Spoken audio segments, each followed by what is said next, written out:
I'm Daniel Williams and I'm the Plaid Cymru candidate for Neath in the coming general election. Well, I was born in Aberystwyth, but my connections are all with South Wales.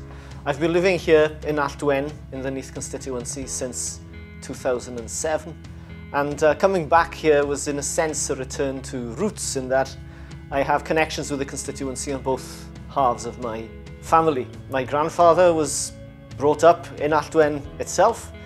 My grandmother also from the area, my mother from Rhyd y Fro, where I'm currently a community councillor. I think, like many of my generation, it's the 1980s where we came into political consciousness. So it's the Thatcherite era.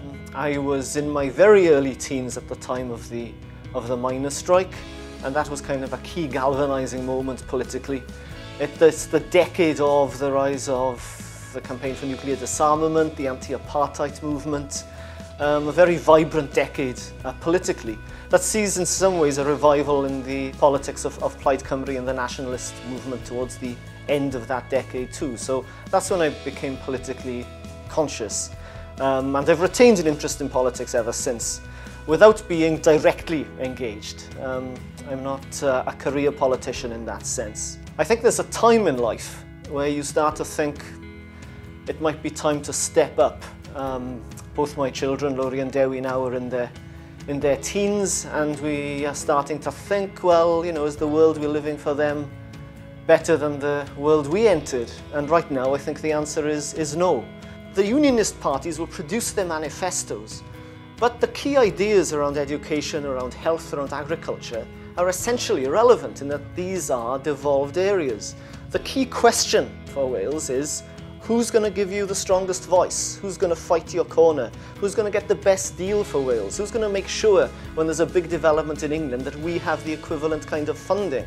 And what we've learned through history, in fact, recent history, but also going back in time, the language that Westminster understands is the language of national assertion.